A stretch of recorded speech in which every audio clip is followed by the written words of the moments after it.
Welcome to Garden DC, the podcast about everything gardening in the Washington, D.C. and Mid-Atlantic region. I'm your host, Kathy Jentz.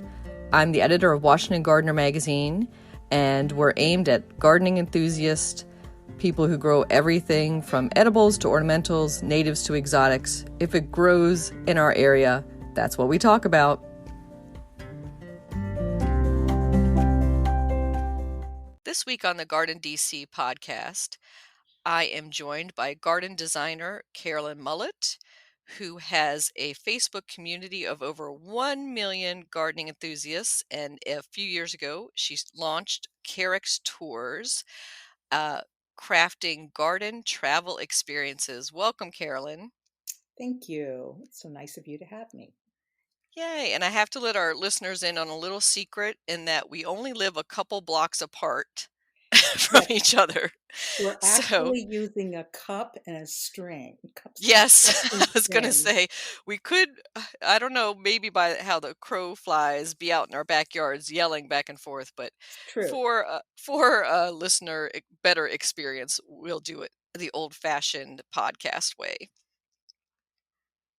So, the reason for the occasion, and I've wanted to have you on the show for a little bit to talk about garden designs and your experiences and your big Facebook group, is that you have a book coming out soon from Timber Press. Can you tell us the title and when that's coming out?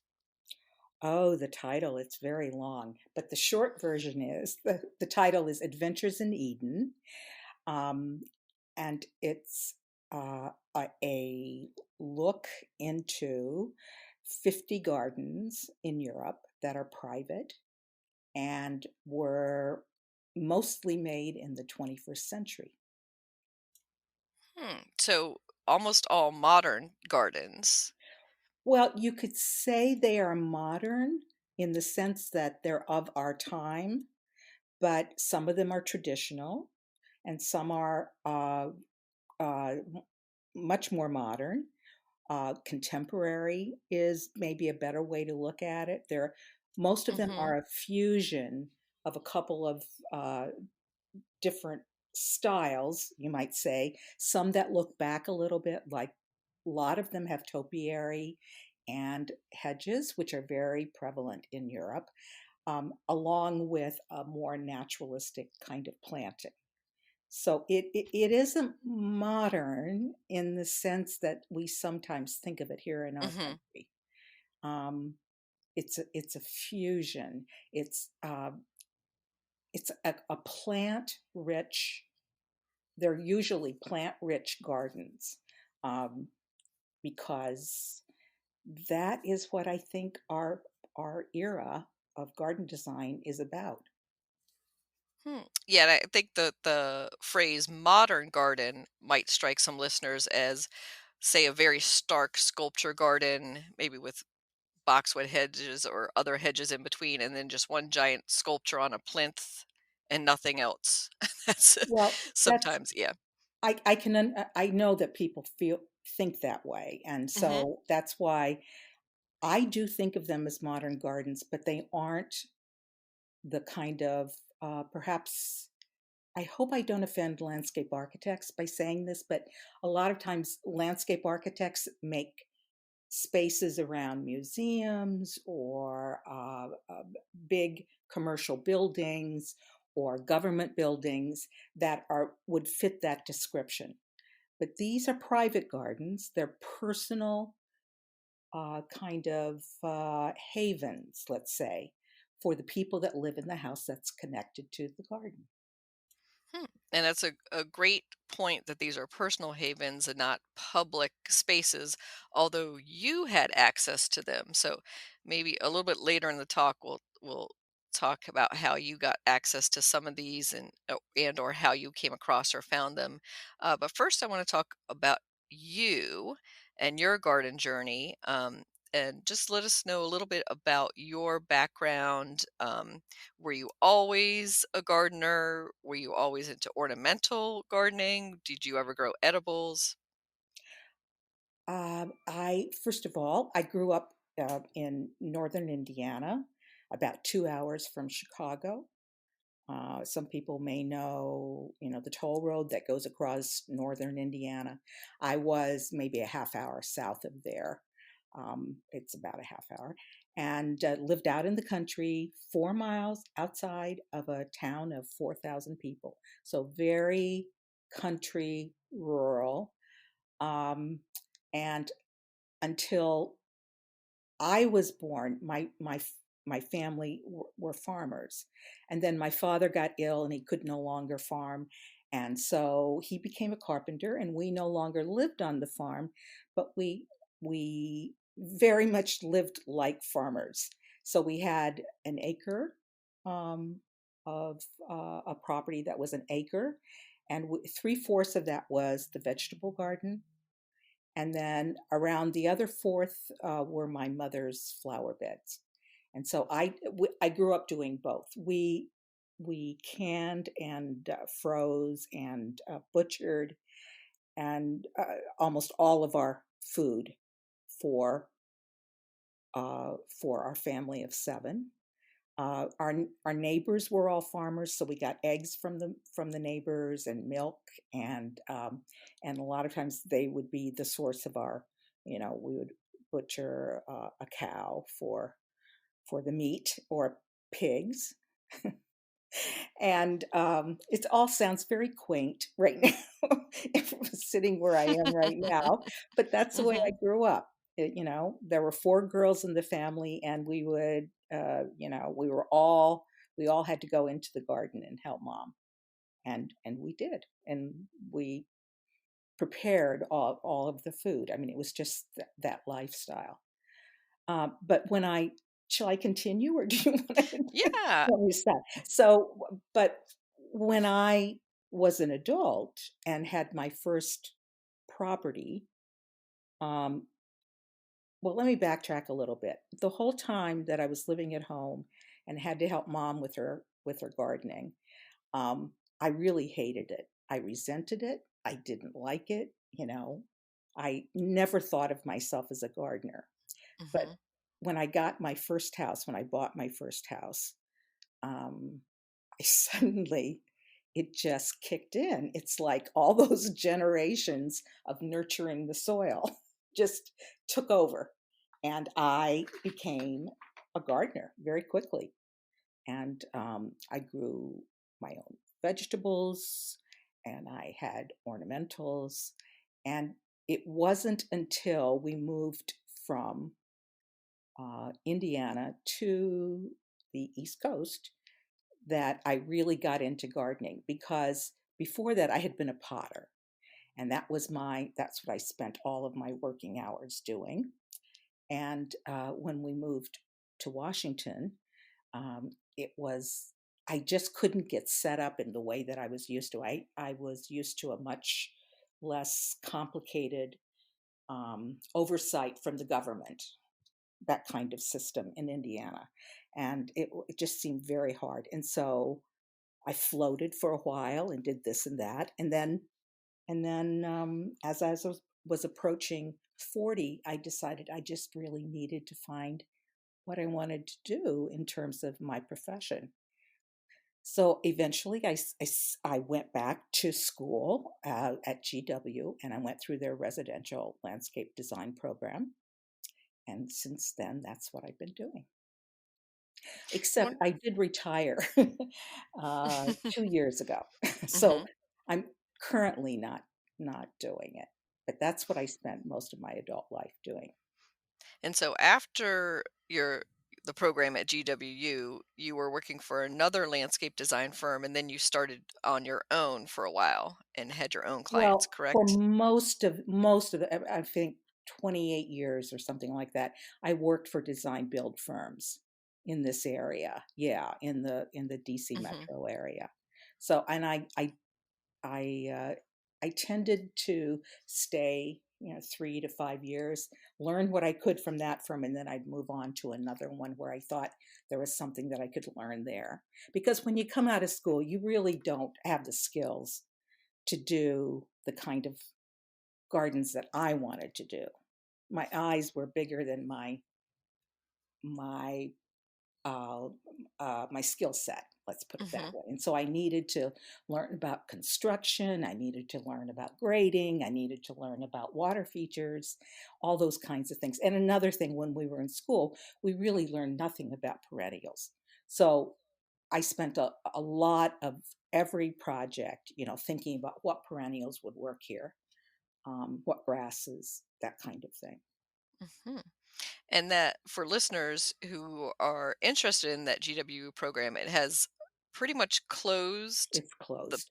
mhm, and kind of morphed into more of a green um, type of program where it's more about design of landscapes for, like, say, lead projects or that sort of thing. It's folded into That's another right. school. They've Yeah. really narrowed it down, and a lot of people um, chasing very few jobs.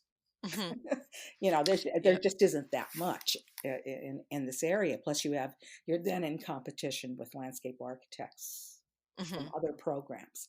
So we no longer have a residential landscape design um, teaching institution around here. Mhm. They're But for while it existed, it was extremely popular, and many like you, it was a second career or even a third career. I know right, several right. people who, they had a career in teaching or a career with the government, something totally unrelated, and then said, "You know what? My love is gardening. Let's go for it." And my post-retirement career or my second career will be landscape design, and that seems to be a very common path. Yeah, I think it is. I think that most of the people saw it as well, I shouldn't say. See, I graduated in the 1987. So it's been so long that I don't know what happened in all those years. I know more recently, I kind of know what's going on. But while I was working for the design build firms, I was so busy, I didn't have there was no time to really check back into what was happening with that program. So I don't really know. But Mhm. when I was in it, there were an awful lot of people who just they were following their dream. They thought that Mhm. they would be happier. Their first career had turned out to not be satisfying at all, and so they saw this as a dream. I think one of the things that a lot of them didn't realize is that it was hard to make a living. And so that's why I stuck to working for design build firms, because I needed a steady income. I needed the security of having a paycheck. Mhm.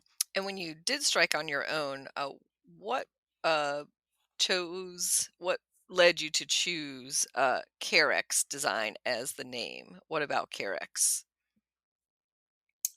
Well, I had used Carex for over before it was ever popular. It was like 25 years ago. I started using Carex, and I did it because a lot of my projects were in Montgomery County, up around Potomac, and already at that time we had issues with deer, and so we found out that Carex was a very good substitute for many of the things that deer ate as a ground cover.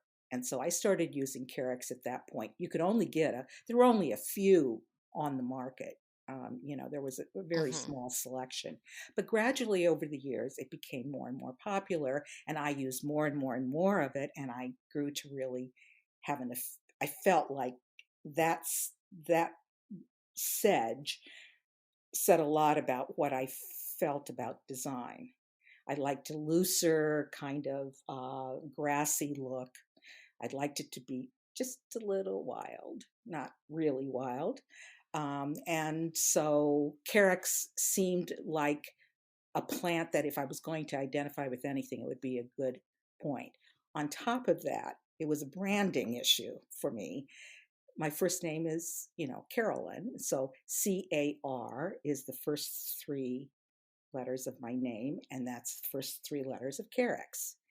And I also, in thinking about branding, um, loved the fact that it was very short, punchy, and it ended in an X, which I felt was a very strong kind of letter to end your name in.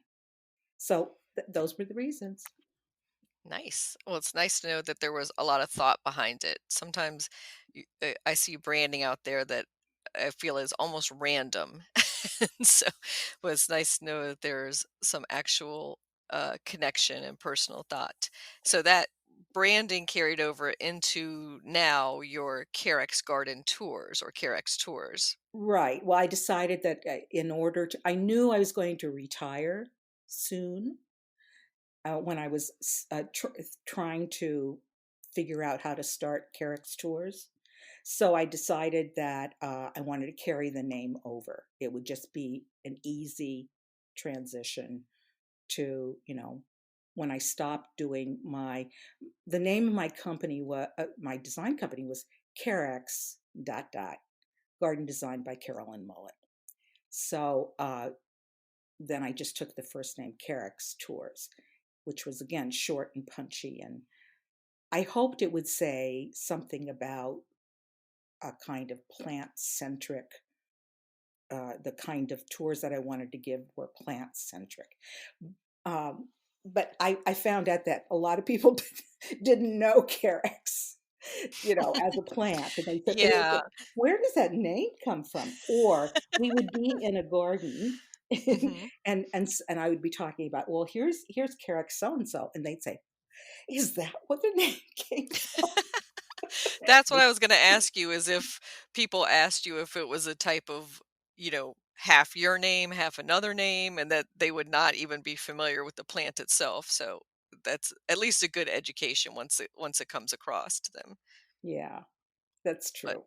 it does sound like if you were making up a name of a new, I don't know, rheumatoid arthritis drug, it might be Carex.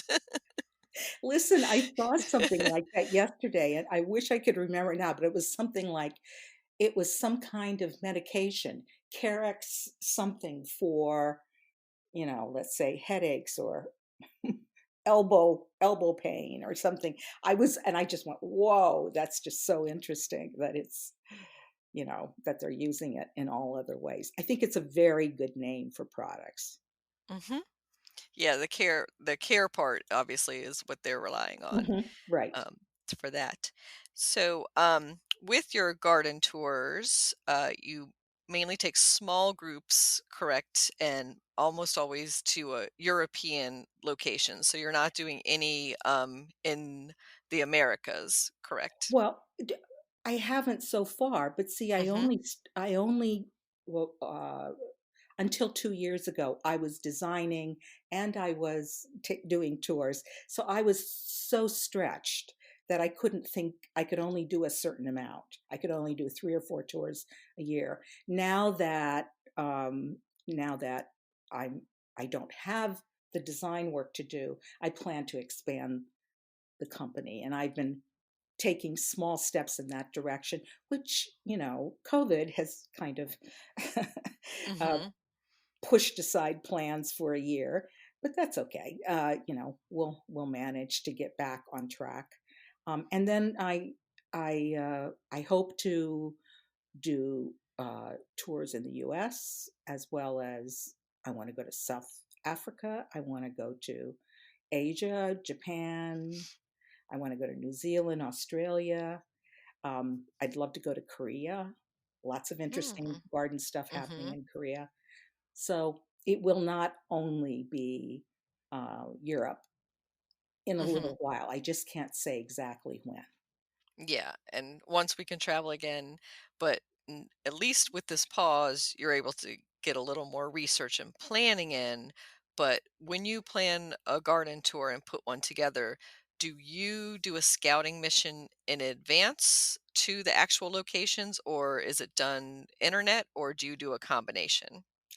Well, I do a combination if I can, but a lot of times I have not had either the finances nor the time to do scouting.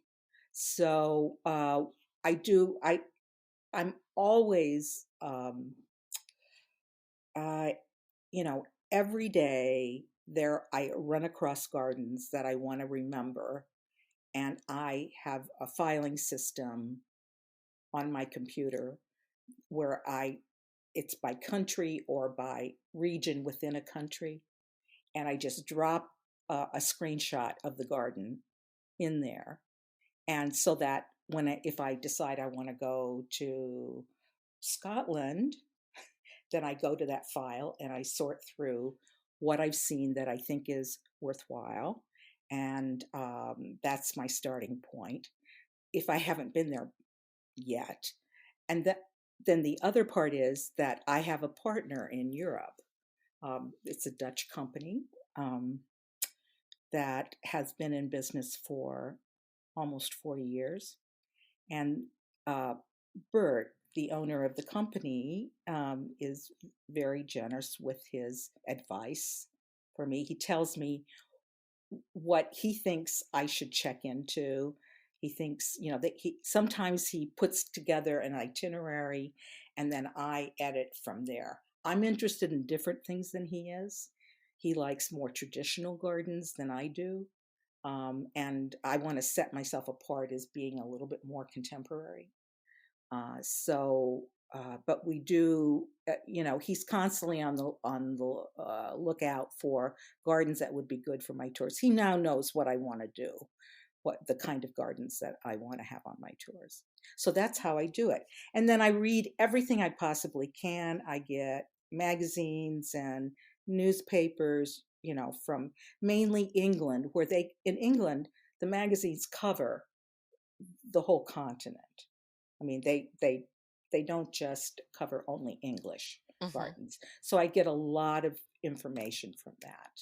And I've gotten very good at just looking at a garden online and being able to tell whether that would be a garden that would be good to actually visit. I'm almost always right. Good. And you're looking for more on the private garden side, but your tours do include some of the, more popular public gardens. The botanic, yeah, we Hmm. usually have one or two, but public gardens, generally just one. But Hmm. any botanical garden, that's in the area, we would go to that. Um, but I do want to go more to private gardens. I feel Hmm. like it's again, it's the brand that I'm trying to build. That many other tours do all the traditional, historical, Hmm. public, you know, gardens. I'm doing something different. Um, And can you describe the pacing of your tours? Are you trying to jam in as many as possible no, in your waking hours, or no, how do you it's schedule just it? two a day. Hmm. Sometimes we do three if they're small. If let's say if they're two small gardens, we may try and fit them into the afternoon. One in the morning, one in the afternoon, or two. And that's it. So over a 7 or 8 day period, you'll see, 14 to 18, 16 gardens. And so it's a lot of gardens, but you can digest them. We don't want to be exhausted. We want to be able to spend longer in the garden, you know. Hmm. If they're small gardens, an hour and a half, maybe a little more, or 2 hours or a little more. So we have some flexibility since we're a small group, 10 to 20. I have to have 10 in order for the tour to proceed, and I don't take more than 20. Hmm. And I can imagine that lets you have access to some of those smaller private gardens because of the small size of the group. Whereas going in a big coach tour, some of those owners are going to say no to 50 people coming through.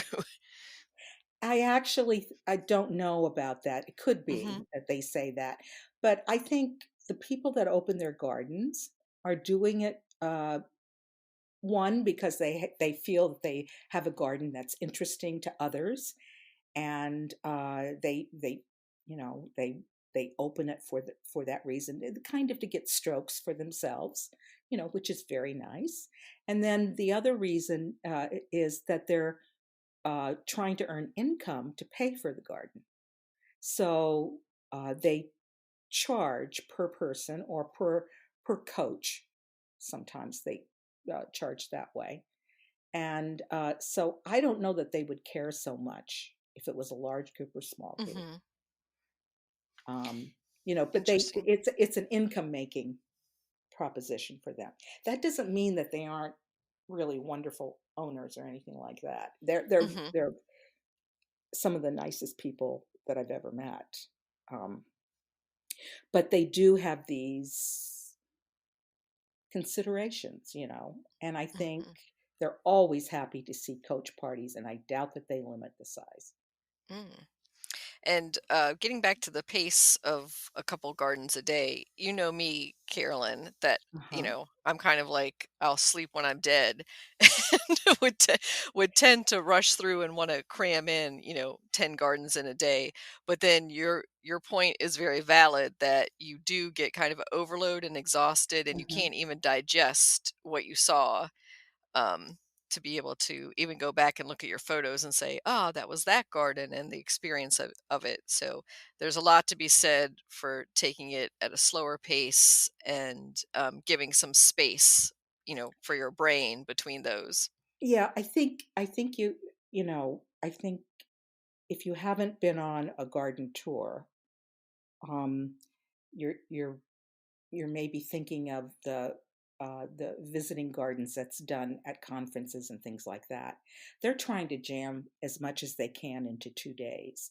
Well, we're going to be there 7, 8, 9 days, and so you can only by about day 6, everybody is tired. They don't you start kind of getting overload.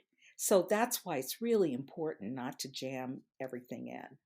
So Hmm. that they have a good experience. So they aren't exhausted. We try and give them one morning where they can sleep in, you know, because we've just found that people just get really, really tired. But Hmm. that also says something about the age of the groups. These are not inexpensive, and so people have to have a certain amount of resources in order to join a tour. And so that tends to be people that are close to retirement or retired. I mean, we get people from 40 up to 80, even over 80. Um, but the majority is in the middle there. It's like 60, 65, 70, something like that, or right there in that middle portion. And there will be only a few in the 40-year olds, Hmm. and only a few at the 80s. So it has to do with the age of the group Hmm. too. And traveling is just exhausting, And not it's being at your own exhausting. home. Right, Yeah, no matter right, what type of right. traveling it is. So can you describe when your coach pulls up to a garden, what normally happens? Does the homeowner slash gardener come out and greet the group and give a little Hmm. overview? Have Yeah. you already briefed the group, maybe say on board the coach or that morning at breakfast about the garden and its history? First of all, I try to put on the website as much information to get them kind of thinking about the garden so they have that as a reference point. I mean, I write a good solid paragraph, you know, on each garden. And then when we're on the coach, and just before we arrive, about 15, 20 minutes before we arrive, I take the microphone and I tell them about the garden. Now, a lot of these gardens, many gardens I've been to before, so I kind of know now what the owner or the head gardener is going to say. So I try not to repeat too much, but I try and give them just a little bit of background, put it in some kind of historical perspective, uh, talk about it stylistically, um, maybe a teeny bit about the owners. And then we arrive, we get off the coach, and the owners are there to meet us. or the head gardener. Most of the time, it's the owners. It's many of the gardens that we go to, the owners are very deeply involved in their gardens. And even if they have a gardener, they prefer to do the tours rather than having the gardener do it. Now, there are some large gardens that it's definitely the head gardener who meets us. And then their kind of, they give whatever they think is a good way of introducing the garden to the group. And then we just all disperse. Everybody goes their own Hmm. way. Um, I've learned that Americans will not stay with the group.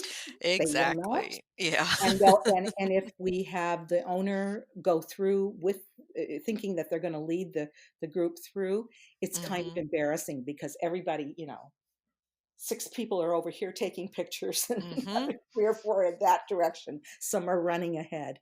So we try always to let the homeowner know this is a very independent group, and they will want to just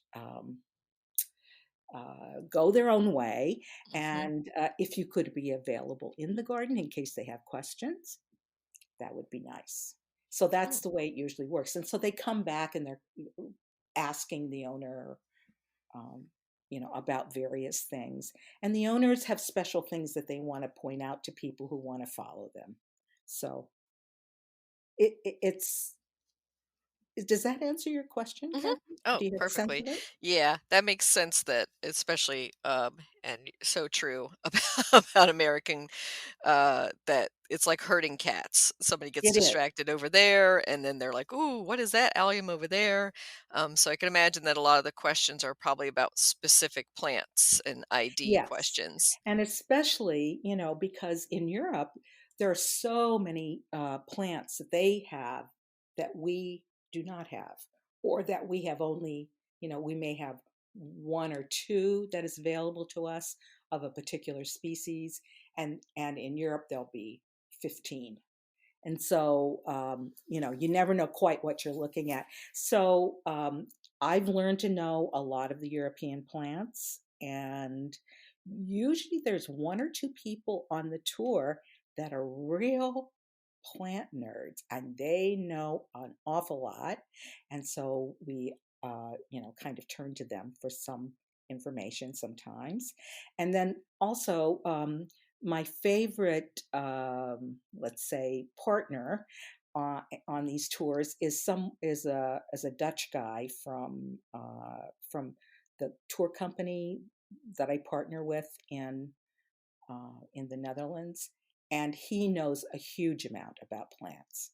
So if I can't answer, I say, go ask Hans, and or we ask the owners. Mhm. But when we get back on the coach, many people have pictures that they say, now what was this? Let's find out. And so we do a lot of kind of trying to identify things. And sometimes, if at all possible, at the end, we go to a nursery, a local nursery that is known to be, have an extensive uh, number of plants that we may have seen throughout the week. They're selling them. So you can go through and you can check labels Mhm. and take photographs too. So there's a Hmm. lot of that that goes on. That's a great resource to always include on a garden tour, I find, is Yeah, in I the do day too. at a nursery. That it's always nice, even if you're not allowed to buy and bring the plants home. You can, And you are not. yeah. So even though you're like, "Ugh, even if I could get this on the plane, I'm not allowed to." But yeah, that's always an important part. Is there any issues with language barriers, or do you find that plant people all speak the same plant Latin? Well, everybody in Europe does use Latin for plant names. They don't use common names. So, but most of the people on my tours do know Latin names of plants. But in terms of language, for speaking language, Europe, uh, English is now the common language almost everywhere, except in a few places. In France, it's not as easy. Um, and sometimes in Germany, we run across people who aren't fluent in English. But most are so fluent that all the owners speak to us in English. Um, I'm trying to, I hope I'm not overgeneralized. I'm trying to think, is there anybody that doesn't? Yeah. It, the other thing is that Hans, who I like to have with me, speaks four languages. So he knows French, he knows, Dutch, obviously, English, a little bit of Italian, a little bit of Spanish. So, and when we went to Italy last year, we had a woman who has been studying Italian and doing Italian tours. She's Dutch, but she has been doing them for 30 years, 35 years. So she was very fluent, and it was great fun to listen to her translate for us. Nice. Yeah. So going to some of the tours, some of the gardens a few years in a row, and maybe about the same time of year, basically, at some of the gardens. Do you, Carolyn, ever get tired of looking at gardens? I don't. I don't know. Isn't that weird now that I think about it? You would I don't think think that I that's weird. would. I don't think that's weird at all, but I think Well, non-gardeners would think that's weird. Yes. you know, one of the things is that the weather is different each year. So that something that was blooming 3 years ago won't be blooming now. It won't be blooming on my third visit, or it will look, or they've just had a drought, or they've everything is early or everything is late, or so the fact that I go to the Netherlands the second week of um, August each year, the gardens are not the same. And you can see it in the photographs that I take each year. They're different. Some years the colors are like absolutely fantastic, and the next year it's like toned down. They've had a drought or something, and the colors are not as rich. But the textures are really wonderful, or something like that. hmm And do the owners ever say the classic line of "You should have been here last week"? Well, if they do, I don't go back. It's true. I mean, I know hmm that sounds harsh, but if you can't talk to us about what we're seeing now, and if you're making hmm my travelers who have spent a lot of money to get here, hmm feel regretful and feel like they aren't getting the full experience, then you don't know how to talk about your garden. hmm And so and there's really a couple of gardens that I won't go back to because the owners, did that repeatedly. Mm. Over here is my blah, blah, blah, blah. And I know it doesn't look so good right now, but last week it was incredible. And they would do that over and over again. Mhm. So to me, you have to have a good narrative.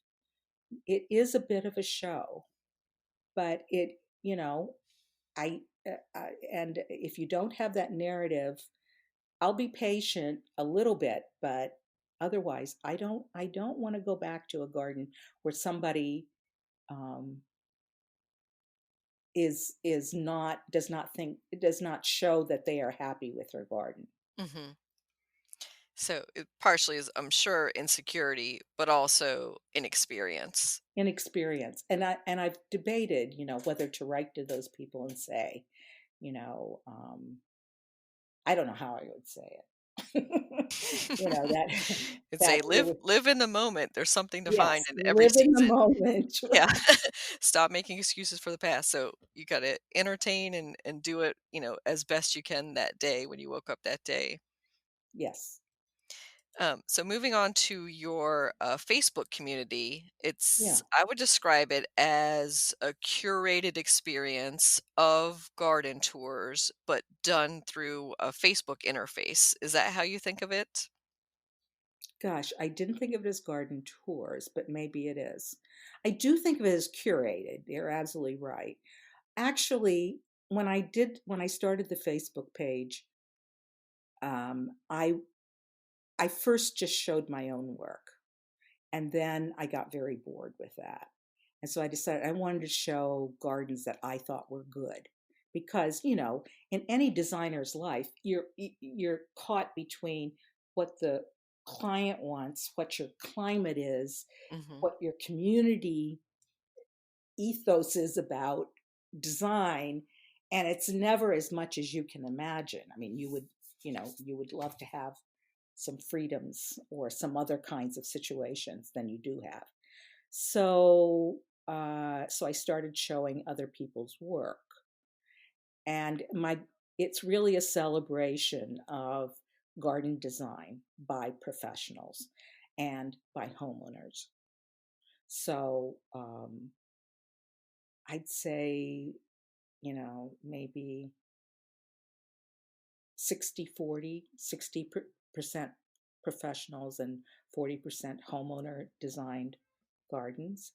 And a lot of times it isn't that the homeowners design gardens uh, wouldn't I wouldn't want to show them, but they don't have good photographs.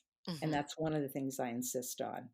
I show, I try to show really good photographs. So most of the gardens are professionally shot, and I use those. What was your question, Kathy? I'm Just that rambling. how you thought of your Facebook page curation, if you thought of it as Yeah, garden tours or you're thinking of no, it more I as garden didn't. sharing. Yeah.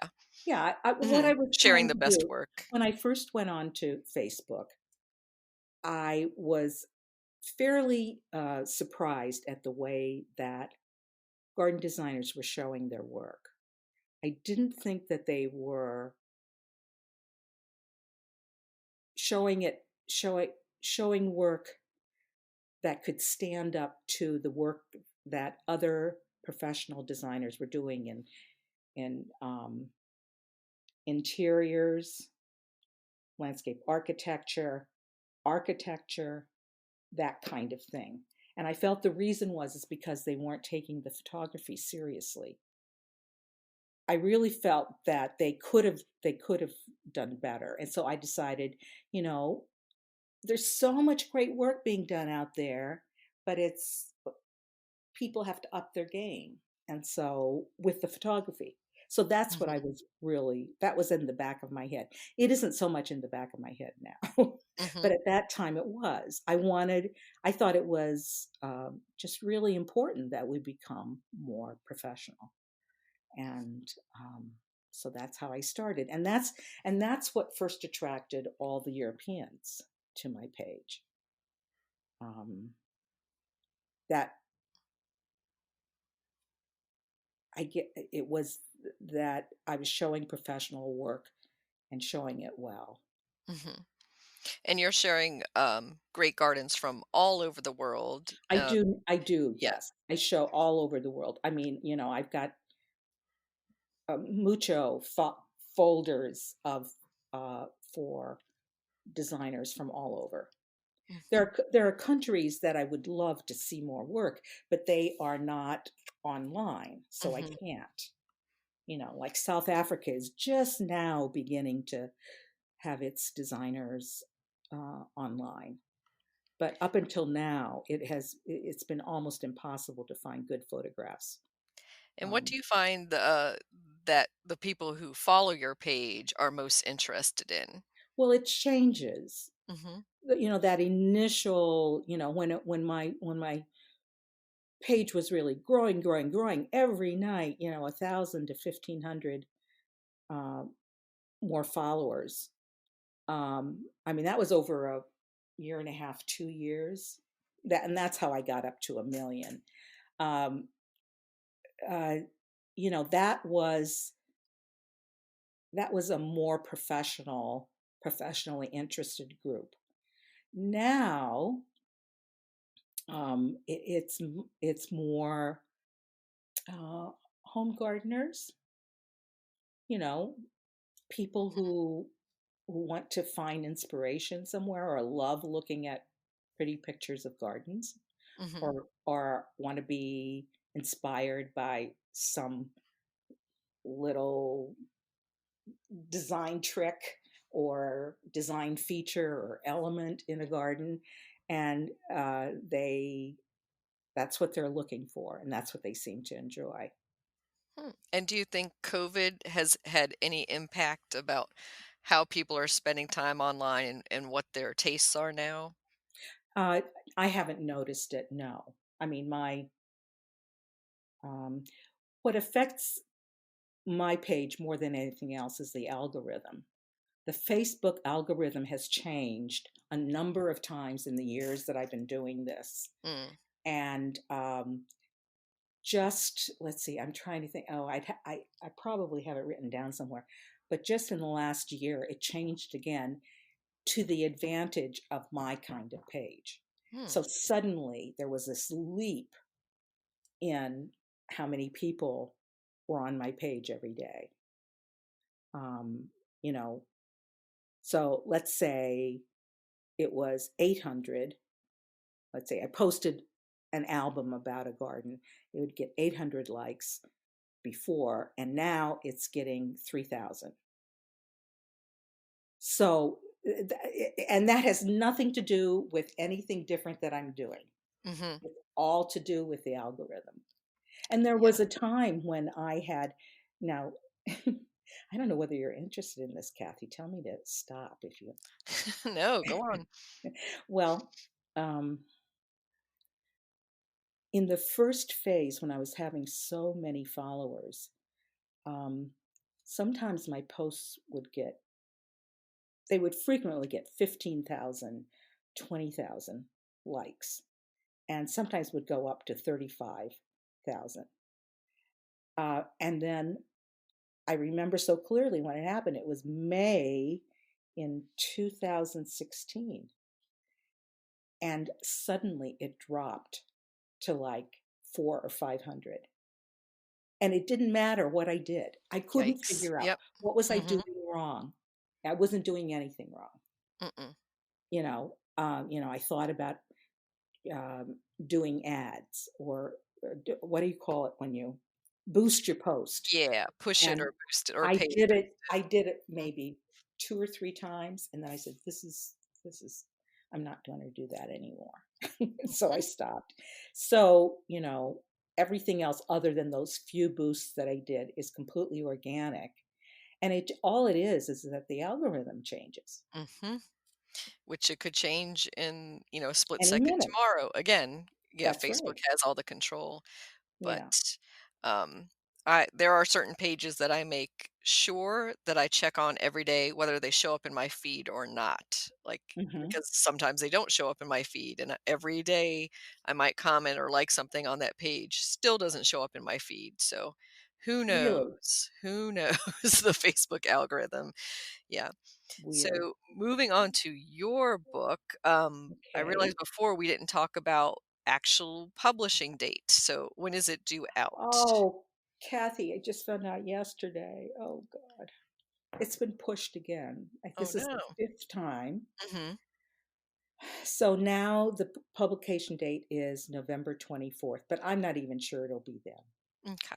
But you can still pre-order it now on It can Amazon. be pre-ordered, and Hmm. you can pre-order it by, any online bookseller Hmm. or through your local bookshop. They Yep. can order it for you if you want to give them the business. And that way, it's sitting there and it's ready when it does come out, when that Yes. when that Yeah. actual date does happen. Well, I'm sorry to hear it got pushed back a little more, but just more anticipation. But listeners, I'm looking at the PDF file of the book right now. So I got a little special preview. It's 336 gorgeous pages. And one thing I wanted to ask you about the book, I was skimming through the index, and you've indexed the gardens by country and location. And sometimes they have a Facebook page or they have their own website for the owners of the gardens. And then you have a separate listing for their designers. So, and that shows a big difference between the owner gardener ones and the designed ones. So, what would you say the percentage in your book are of? self, I guess, designed and maintained versus professionally designed? I think it's something like, a little bit over 50% is homeowner designed and 50% is, um, designers help them in some way. Mhm. So, a lot of the gardens that are described, they're amusing to me because some of them have names. So the name, Most or it's European yes, most European gardens have names. mhm, or it's so and so's garden. So Mhm. like Jane Smith's garden, if it doesn't have an official name. Yeah, It I think more sometimes has Americans need to name our gardens. We I have to do too, I do exactly. too, yeah. So something like, I don't know, Brown Cottage on the corner or something. So just something. No, just Brown Yeah, Cottage. just Brown Cottage. Brown Cottage Garden, that would be a nice name, not on the Mhm. corner. Too long. Yep. And your your yeah, we all wanna make it as more descriptive as possible, but yeah, simpler is definitely better. The book is very photo heavy, and these are not photos in general that you took yourself, but are professional photos that you have purchased or had taken for the book? None of them I didn't have the budget to have any taken for the book. Mhm, They are, photographs that were taken by a professional that we purchased. But a lot of them are by the owners mm, too.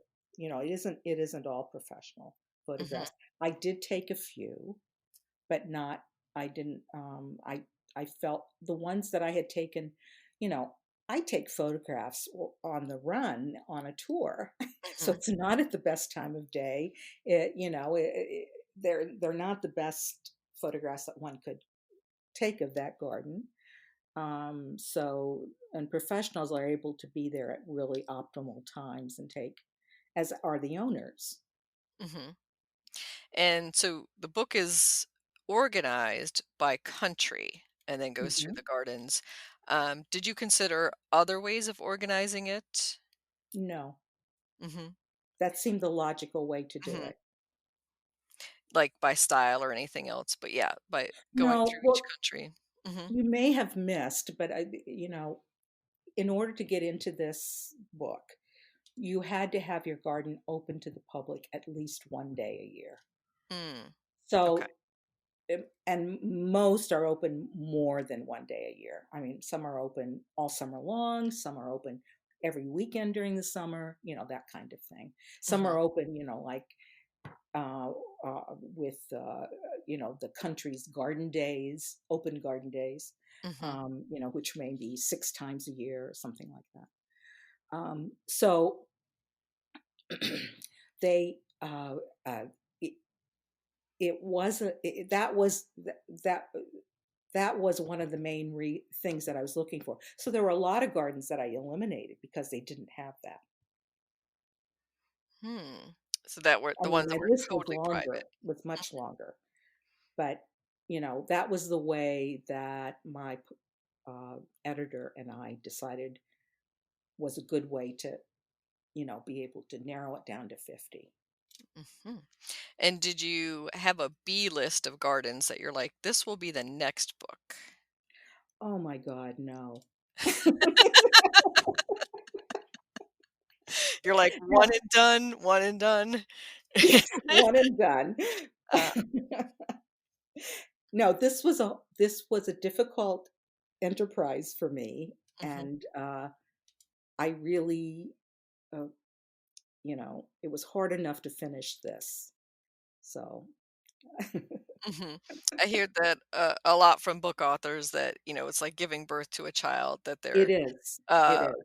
once it's done and then it's out, it was a long, arduous process, but then a couple years later, all of a sudden, the itch starts again, and somehow they can be Oh. talked into it, so don't be surprised.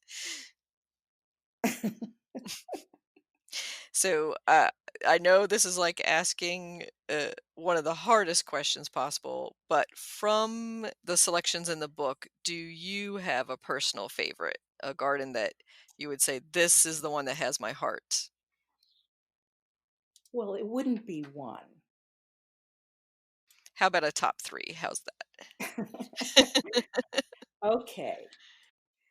Well, I think the first one would be Broughton Grange. It's an English garden. And the part of that, it's a large garden. And the part of it that I focused on was the walled garden. And it, to me, uh,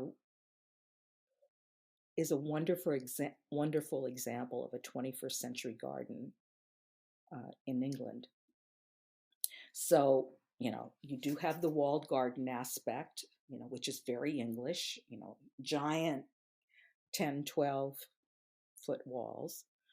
And then, but this garden, many, many garden. Do you want me to tell you why I picked it? Yeah, for sure. Okay, okay. I thought maybe I was going beyond something that okay. Uh, so, so this many gardens in England, you go to when you visit them, they're made up of garden rooms, and they're very inward looking. Each room has a theme. It's got high hedge walls around it, and there'll be multiple garden rooms, and it's a wonderful style. I have nothing against it, nothing at all. It's a wonderful style. It started in the early 20th century, usually attributed to Hidcote, Lawrence Johnston, who was an American kind of transplanted to England. And he just made this garden so that it was actually, the walls were for sheltering because there was a huge wind that went through the the garden, and so he made these, each one, a discrete room that with arches or doorways to lead from one to the other. But Broughton Grange, and so this dominated English garden design and English gardens for over 100 years. You still see gardens that are made that way. But Broughton Grange was one of the uh, gardens that, right after the turn of the century, um, Tom Stuart Smith, who is the designer, designed it in a very different way. Uh, Instead of being enclosed, it did have walls, but it was open on a, a, a one side so that it took in the countryside around. And that's a revolutionary idea in Mhm. English gardens, to allow the countryside to be part of your garden. I'm not saying that there weren't gardens that did that before, but he did it in such a kind of grand way. Grand in the sense of a big gesture, not grand in the sense of blah, blah, blah, not expensive or Mhm. you know gilded or something like that. And so, and what it is it's three terraces, and on the bottom terrace, there is a parterre, which is very common in a lot of gardens. But this parterre is modern. And it's modern in the sense that instead of having the rectilinear little hedges of boxwood to enclose, to make a pattern, he took the venation, the vein. He took three leaves from the surrounding countryside, the surrounding hedgerows, and he blew up the pattern of the veins in the leaves. And then he used those to make the pattern of the garden. So it's feels completely unlike any other parterre that you've seen. Hmm. Yeah, it looks very almost serpentine, and that I could Yeah, almost have guessed was one of your favorites because that is also the cover photo to the book. right. Well, yes. That when you're choosing a photo for the cover, it's Mhm. more what is the photograph that's going to get catch the eye. Mhm. You want something that's very appealing to the eye, and that was certainly that photograph by Clive Nichols was definitely that. And then Mhm. there were two more terraces. One had a huge rectangular kind of pond. And then on the next level was a completely jam-packed perennial garden, perennial grasses garden. And it the planting, except for the bottom terrace, throughout is very, very naturalistic, but it's very naturalistic in an English way. It's not like a Pete Aldolf garden, which is the naturalism that most Americans have seen, even though they may not call it that. It's but it's just so beautiful. I mean, I've been there at different times of the year, and I find it an astonishingly well done garden. It takes an idea and it's thoroughly English, but it's also thoroughly 21st century, and Hmm. that's what I like about it. Hmm. And your other two choices? Okay, so the second one would be in France, and it's Jardin Plume, which is in Normandy. And once again, and I think this is, if you read the book, you'll see that this is an important point for me. And this garden speaks of the country that it is in. It's it French formalism is something that all Americans think that that's the way French gardens are. But in Normandy and a lot of other country places in France, the gardens are much more kind of countryish, with lots of pretty flowers, and might feel a little bit more like they have more in common with the cottage garden.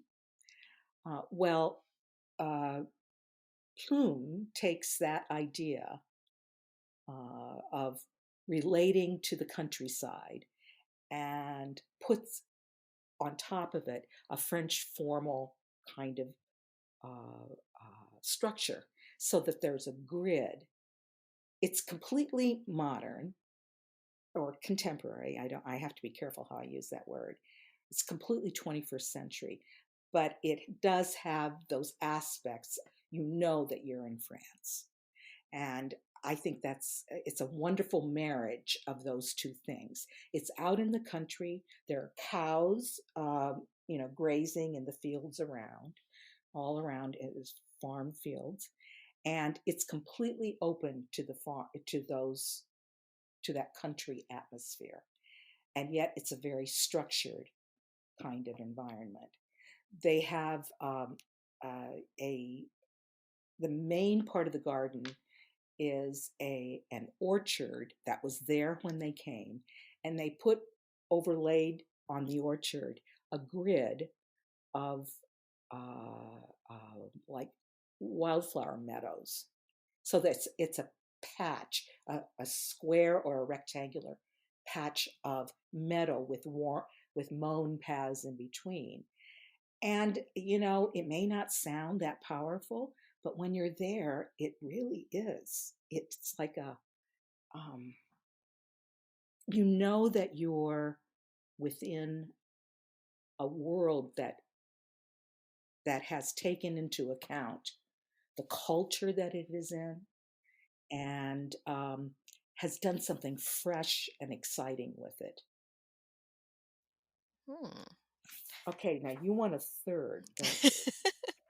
Let's see. I gotta get myself thinking about what is the third garden that I want. I would um, pulling out my list. Well, there's a garden in Scotland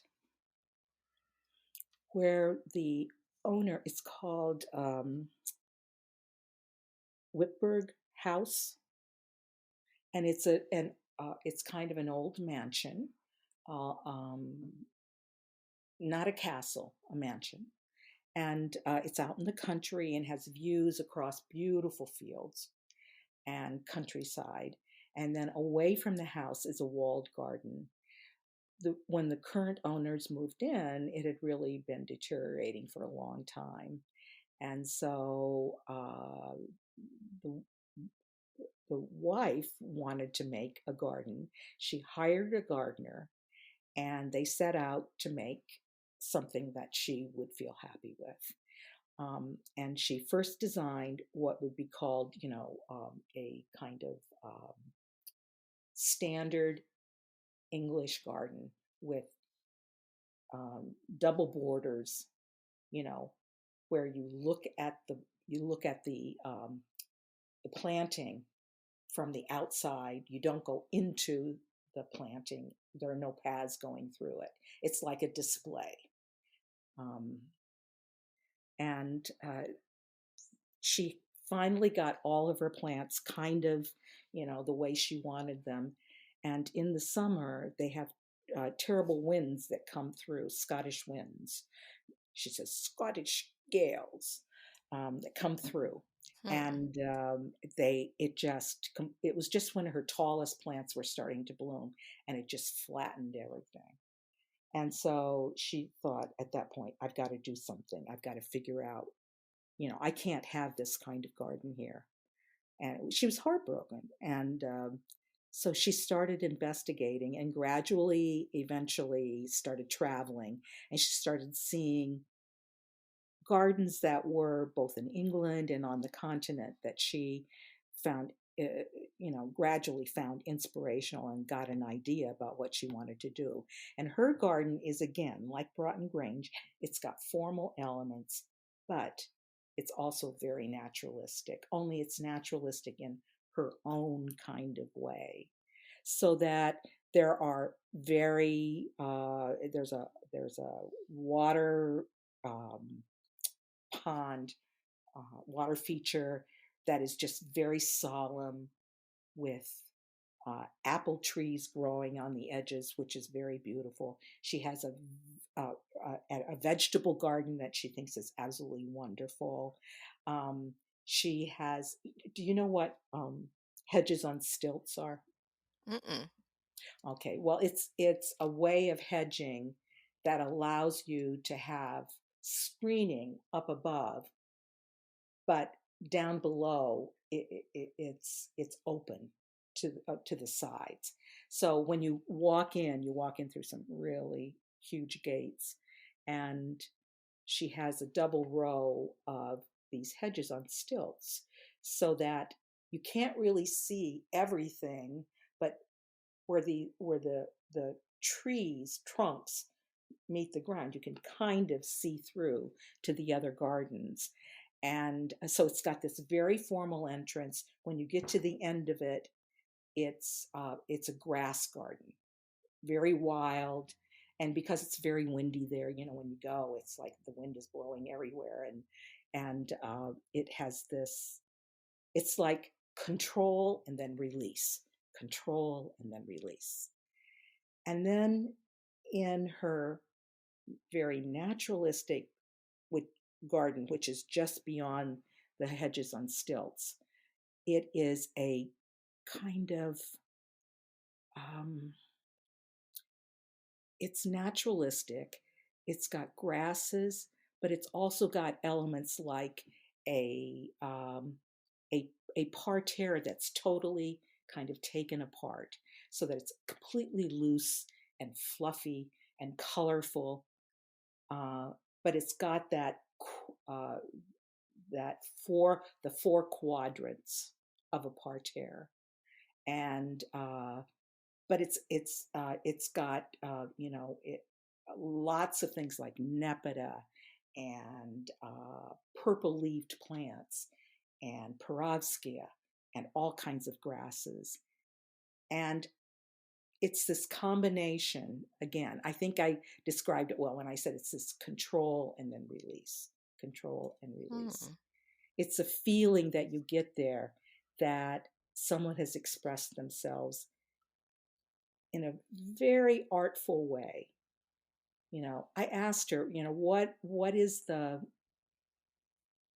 it that when is the time that you like to be in this garden the most? And she says, well, late in the summer, Hmm. when the sun is setting in the late afternoon, when those afternoon shafts of light come in and everything just glows. Um, Now she's an interesting woman. She is uh, she, she is not warm and fuzzy, she but this has obviously been an artistic expression for her. And she's fortunate that she has, resources to have this really beautiful setting. But I felt as though it had more than that. She could have just turned it over to a gardener Hmm. basically to do. But instead, she grows. Um, the garden includes, and I didn't mention this, includes a lot of annuals, both grasses and flowering annuals, and she grows all of them from seed. They have a beautiful little greenhouse. It's not so little. Why am I saying it's little? It's not so little, but um, and she's totally taken up with the development of this thing that has taken her a good 10 years to kind of get to a place where it's mature enough to show to other people. So it's pretty impressive. Hmm. And definitely sounds like that's the passion of her life. And as they say in cooking, put a little love in it. And Yes. yeah, that's Well, that's how she expresses her love is through her garden. the I think that almost I could say almost across the board, that is the way the owners feel about their gardens. They may not have done as much or gone as far as she did, but they absolutely are passionate. And I think that was one of the things that attracted me to them and what made me want to have it in my book is that there was a deep, deep passion for making a garden. It was the act of making um, that I was really focused on. I was gonna say that we should have a whole other conversation at some point of the uh, pathology of gardening and the obsession because uh, unlike many other passions or works of art, gardening is essentially ephemeral. It's an experience or a point in That's right. time. So trying to create perfection, you could keep trying and trying, but there will never be that one point in time. But it's all about the experience. And thank you, Carolyn, for taking us on this journey, this adventure, and describing a little preview of your book and what it's like to go on your garden tours with you. And for our listeners, could you share that Facebook page address that we touted so much earlier, and how else that people can get in touch with you? Well, I think the best place to get in touch with me is on my website. If you just Google Carrick's Tours, that is the easiest way to get in touch with me. You'll see, I mean, not that I will be there, but you will see how to get in touch with me. Hmm. All of my email address and my phone number are all there. And we'll Um, embed that link also in this episode. And Carex is of course spelled Carex. and the Facebook page is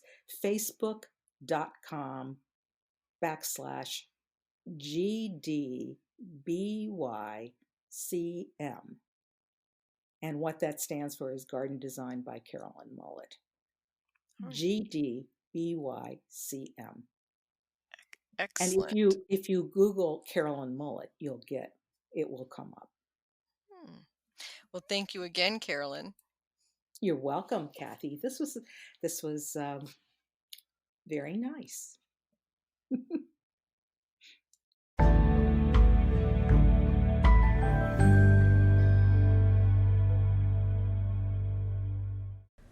Plant profile Goldenrod, Solidago species.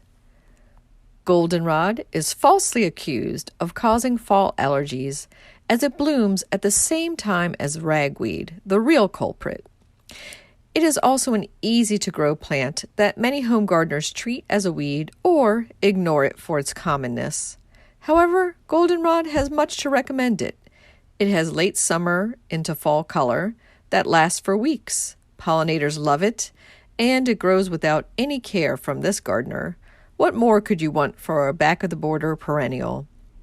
It also makes a great cut flower and is an economical filler in mixed arrangements with more expensive flower selections.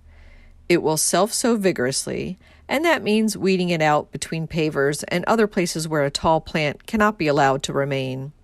It is fairly shallow-rooted, though, so it's not a big problem to pull up after a recent rain.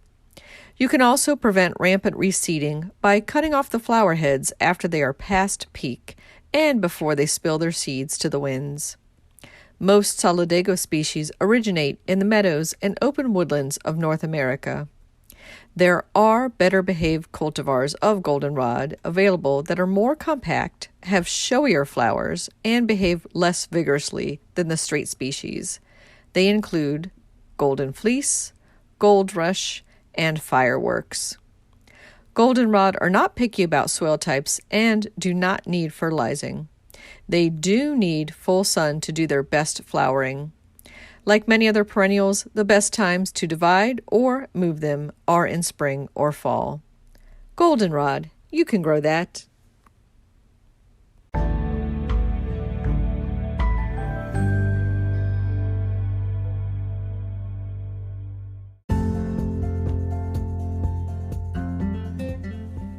Thank you for listening to Garden DC. You can become a listener supporter by going to anchor.fm/Kathy-Gents/support. For as little as 99 cents a month, you can become a listener supporter and we'll give you a shout out in a future episode. Another way to support Garden DC is to go to WashingtonGardener.com and subscribe to Washington Gardener Magazine.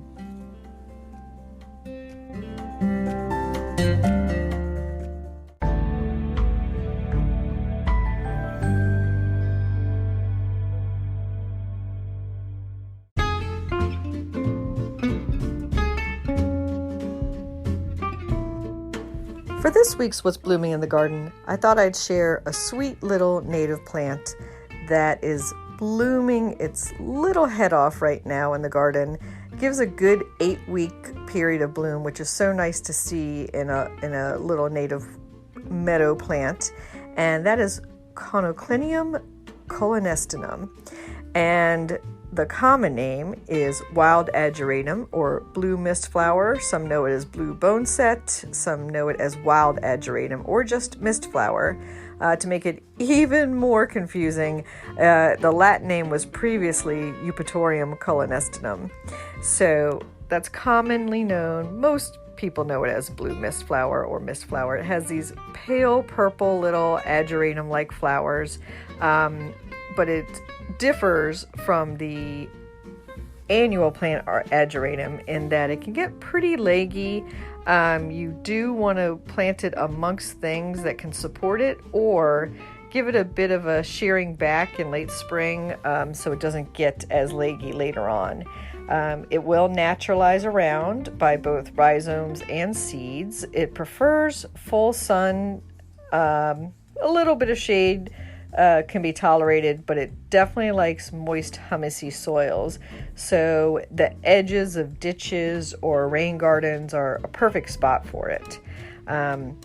This is just an adorable little flower and one of my favorite colors, that really pale, light lavender purple.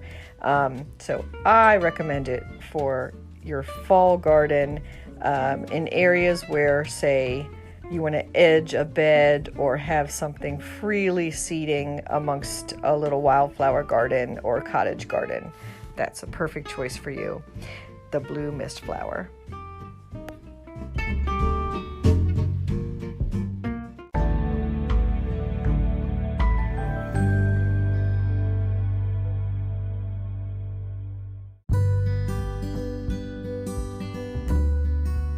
Hey there, garden lovers. This is Ray Eaton, founder of Discover Garden Tours. I'm here to invite you all to join us next April and experience the beauty of Dutch gardening and horticulture on our Discover the Netherlands tour. Please join us and speaker, author, and social media influencer Kathy Jentz for this once-in-a-lifetime garden adventure. We'll visit private and public gardens, flower shows and auctions, and much, much more. Highlights include the Keukenhof Gardens, Hortus Botanicus Leiden, and the Flora Holland Flower Auction. The tour dates are from April 16th through April 25th, 2024. Full details and registration are available on our website at discoverourtours.com. Remember, space is limited, so if you don't want to miss out, I would highly recommend signing up today. We look forward to seeing you in the Netherlands and sharing this unforgettable journey together.